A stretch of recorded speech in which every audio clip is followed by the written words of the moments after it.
నమస్తే.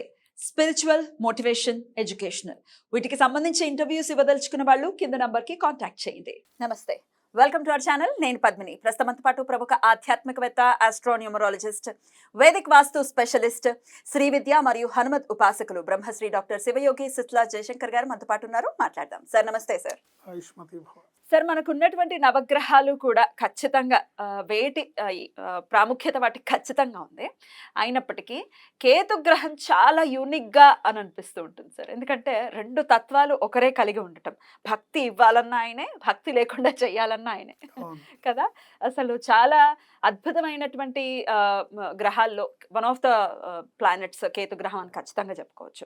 కేతు యొక్క అనుగ్రహం లేకపోతే ఇంకా ఎంత విచిత్రమైన వాళ్ళలాగా ఉంటారో మనుషులు. మనం చూస్తూ ఉంటాం, అదేంట్రా బాబా అలా ఉన్నాడు అనే పరిస్థితి కూడా ఉంటుంది.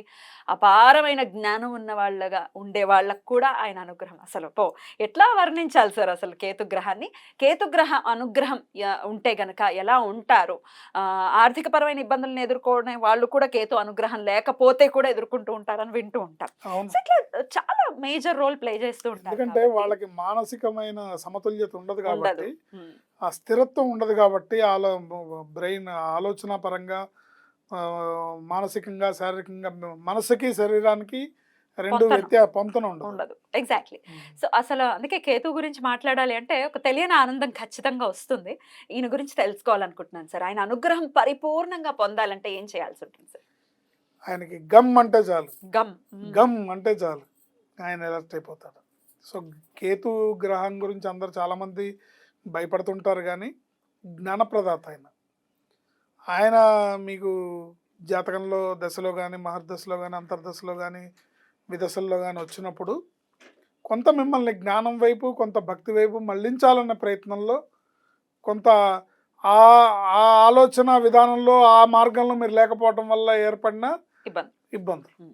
సో అందుకని కేతుగ్రహం వల్ల ఇబ్బందులు పడే, మానసికంగా ఇబ్బంది పడేవాళ్ళు కానీ, లేదా న్యూమరాలజీ ప్రకారం 7వ నెంబర్లో పుట్టిన జాతకులు కానీ వీళ్ళు చేయాల్సిన పరిహారం అంటే, నాకు దోషం ఉంది కేతుగ్రహం వల్ల అనుకున్న వాళ్ళకి మనం చెప్పిన రెమెడీ చేయొచ్చు. జ్యోతిషం ప్రకారం ఫలానా గ్రహానికి దోషం ఏర్పడుతుందంటే ఆ గ్రహానికి జపము, తర్పణము, హోమము, దానము ఇత్యాది ప్రక్రియలు చెప్పబడినాయి. ఇవే సర్వోత్కృష్టమైనవి, ఇవే చేయదగినవి. వాటిని చేయకుండా ఇవి చేయమని పరిహారాలు నేను ఎప్పుడు చెప్పట్లేదు. అవే ఉత్తమమైనవి. అవి చేసుకోలేని వాళ్ళ కోసం మనం చెప్పే ఈ పరిహారాలు. మానసికంగా ఇబ్బందులు పడుతున్నా చాలా విచిత్రంగా ఉంటారు. అంటే ఎదుటి వాళ్ళకి చూస్తుంటే అదే సినిమా, మీరేం చేస్తుంటారంటే పిచ్చోళ్ళకి దూరంగా ఉంటారంట. అట్లా అంటే వాళ్ళ ప్రవర్తన, వాళ్ళ మాట తీరు, వాళ్ళ బిహేవియర్ చూస్తే అమ్మ వీళ్ళకి దూరంగా ఉండాలి అని అనిపిస్తుంది మనకి.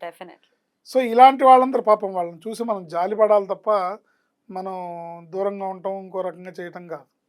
సో ఇలా మానసికంగా ఇబ్బందులు పడుతున్న వాళ్ళు కానీ, కాస్త మానసిక సమతౌల్యాన్ని కోల్పోతూ ఇబ్బందులు పడుతున్న వాళ్ళు కానీ, నేను కొంతమందిని చూశాను. పిల్లలతో అంటే యుక్త వయసులో ఉన్న పిల్లలు కూడా ఇప్పుడు ఈ బ్లేడ్తో కోసుకుంటే ఇక్కడి నుంచి బ్లడ్ పోతే ప్రాణం పోతుందా? అట్లా మాట్లాడతారు. ఆ గ్రహ లోపం, దోషం ఉన్నవాళ్ళు. ఇప్పుడు ఇక్కడ కట్ చేసుకుంటే ప్రాణం పోతుందా? ఒకసారి ట్రై చేద్దామా? హ్యాండిల్ చేయడం కష్టం కదా సార్. ఇలాంటి మానసిక స్థితి, ఇలాంటి విపరీతమైన ధోరణి మనం వాళ్ళని చూస్తూ ఉంటాం. అంటే ఎక్కడ ఈయన ప్లేస్ అయి ఉంటే ఇట్లాంటి పరిస్థితి ఎక్కువగా ఉంటుంది సార్ ఇన్ జనరల్గా? జాతకంలో వాళ్ళకి ఓవరాల్గా ఆ పరిస్థితి ఉన్నప్పుడు, దోషం వాళ్ళలో ఇప్పుడు అష్టమంలో ఉన్నాడు అనుకోండి, ఇలాంటి మానసిక సమతుల్యత లేకుండా ఉంటుంది. సో వీళ్ళు చేసుకోగలిగిన అద్భుతమైన రెమెడీ ఏంటంటే గణపతిని పట్టుకోవడం. గణపతి ఆరాధన సర్వోత్కృష్టమైనది. కేతుగ్రహ దోషాల నివారణకి గణపతి దేవత ఆరాధన చాలా ఉత్తమమైనది. బట్ గణపతి ఆరాధన చేయాలంటే కొన్ని ప్రత్యేకమైన నియమాలు ఏంటంటే, సూర్యోదయ పూర్వమే ఆ పూజ అయిపోవాలి. అప్పుడు మాత్రమే అది పరిపూర్ణంగా వర్తిస్తుంది. సూర్యోదయాత్ పూర్వమే ఆయనకి మీరు గరికతో పూజ చేసినా ఆయన సంతృప్తి పొందుతారు. మీరు గం గణపతయే నమః అని 11 సార్లు అన్నా ఆయన తృప్తి చెందుతారు, అనుగ్రహిస్తారు. మీరు పాలతో అభిషేకం చేసినా అనుగ్రహిస్తారు. లేదా తర్పణాలు గం గణపతయే నమః అని తర్పణాలు ఇచ్చిన, గణపతి తర్పణ ప్రియుడు కాబట్టి తర్పణాలు ఇవ్వచ్చు, బెల్లం ముక్క నైవేద్యం పెట్టచ్చు. ఏం చేసినా సూర్యోదయాత్ పూర్వమే. ఇది కాకుండా ఇంకా మేము అది కూడా చేయలేమండి అని అనుకునే వాళ్ళకి ఒక అద్భుతమైన పరిష్కారం ఏంటంటే, ఉలవలు ధాన్యంతో ఉలవలుని 777 గ్రాముల ఉలవల్ని చిత్రవర్ణ వస్త్రంలో మూట కట్టాలి. రకరకాల కలర్స్ ఉన్నటువంటి వస్త్రం. చిత్రవర్ణ వస్త్రం 4 రకాల రంగులు, అంటే blue, Multi colour. White, multi colour చిత్రవర్ణ వస్త్రంలో మూట కట్టి మంచి జాకెట్ ముక్క. అంటే చిత్రవర్ణ వస్త్రం అంటే మీరేదో ఇంట్లో దొరికిన పాత పీలిక గుడ్డ అందులో కాదు, కొత్త బట్ట అయి ఉండాలి అది. Yeah. చిత్రవర్ణ వస్త్రంలో జనరల్గా ఈ ఆడపిల్లలు చున్నీస్ వేసుకుంటారు కదా, వాటిలో దొరుకుతాయి ఆ క్లాత్స్. ఇప్పుడు బ్లౌజ్ పీసెస్ లో కూడా బ్లౌజ్ multi colours పీసెస్ లో కూడా చాలా మల్టీ కలర్స్ easy కూడా గా. దొరుకుతాయి. ఆ, చిత్రవర్ణ వస్త్రంలో 777 గ్రాముల ఉలవల్ని మూట కట్టి శుక్రవారం నాడు కొనుక్కోవాలి. ఉలవలు. ఉలవలు ఉమ్. ఒక 777 గ్రాముల మూటలు కట్టడానికి కొనుక్కోవాలి. 1 కిలోన్నర గోమాతకు పెట్టడానికి కొనుక్కోవాలి. కిలోన్నర సపరేట్గా పెట్టుకోవాలి, 777 గ్రాముల ఉలవలు సపరేట్గా పెట్టుకోవాలి. వీటిని చిత్రవర్ణ వస్త్రంలో మూట కట్టి శని, ఆది, సోమ 3 రోజులు తల కింద పెట్టుకొని నిద్ర చేయాలి. శనివారం, శుక్రవారం నాడు కొంటాం, శనివారం నాడు కొనకూడదు. శనివారం, ఆదివారం, సోమవారం 3 రోజులు తల కింద పెట్టుకొని, ఆడపిల్లలైనా మగపిల్లలైనా ఎవరైనా చేయొచ్చు. ఇది పెద్ద వయసుతో కూడా సంబంధం లేదు, ఎవరైనా చేయొచ్చు.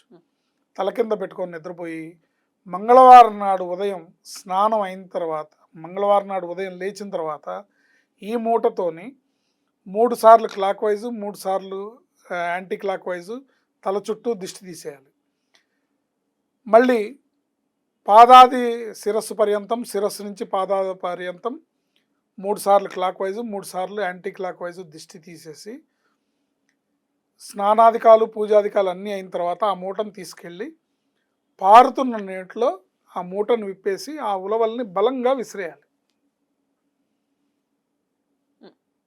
అంటే క్లాత్తో సహా కాదు, క్లాత్ ఉలవల్ని కాకుండా మాత్రమే. ఉలవల్ని బలంగా విసిరాలి. ఎట్లా విసిరాలంటే ఆ నీటి ఒరవడితో ఈ ఉలవలు కొంత ప్రయాణం చేసేంత బలంగా విసిరాలి.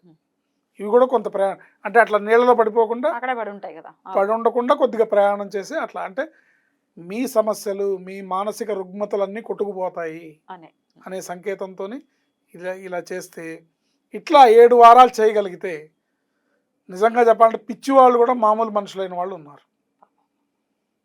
కిలోన్నర ఉలవలు గోమాతకి నానబెట్టి పెట్టాలి మంగళవారం రోజు.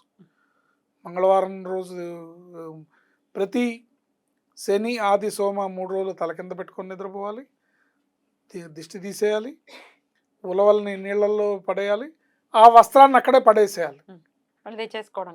తెచ్చుకోవడం కాదు, అక్కడే ఏదన్నా చిన్న గొయ్యిలాగా తీసి ఒడ్డున పాతేయాలి. ఏ చెరువు దగ్గర ఎక్కడో. చెరువు దగ్గర కూడా వేయించారు పారే నీళ్ళు. పారే నీళ్ళు అంటే మరి హైదరాబాద్ ప్రాంతం అసలు పారే నీరు లేదు కదా, సో అందుకని చెరువుల్లో వేయాలి. ఉన్న ఆప్షన్ అదొకటి. అదే కాస్త నదీ పరివాహక ప్రాంతాలైతే సంతోషం వేసేయచ్చు. ఇలా 7 వారాలు చేస్తే ఎటువంటి మానసిక రుగ్మతలైనా, ఎటువంటి కేతుగ్రహ బాధలైనా, కేతుగ్రహ దోషాలైనా నివారింపబడి, అంటే నాకు తెలిసి మేము చెప్పి ఇలా ఈ పరిహారం చేయించిన వాళ్ళలో పరిపూర్ణంగా పిచ్చివాళ్ళు అయిపోయారు అనుకున్న వాళ్ళు కూడా వాళ్ళు తగ్గి, మానసిక రుగ్మతలు తగ్గి హ్యాపీగా మామూలు స్థితికి చేరుకున్నారు.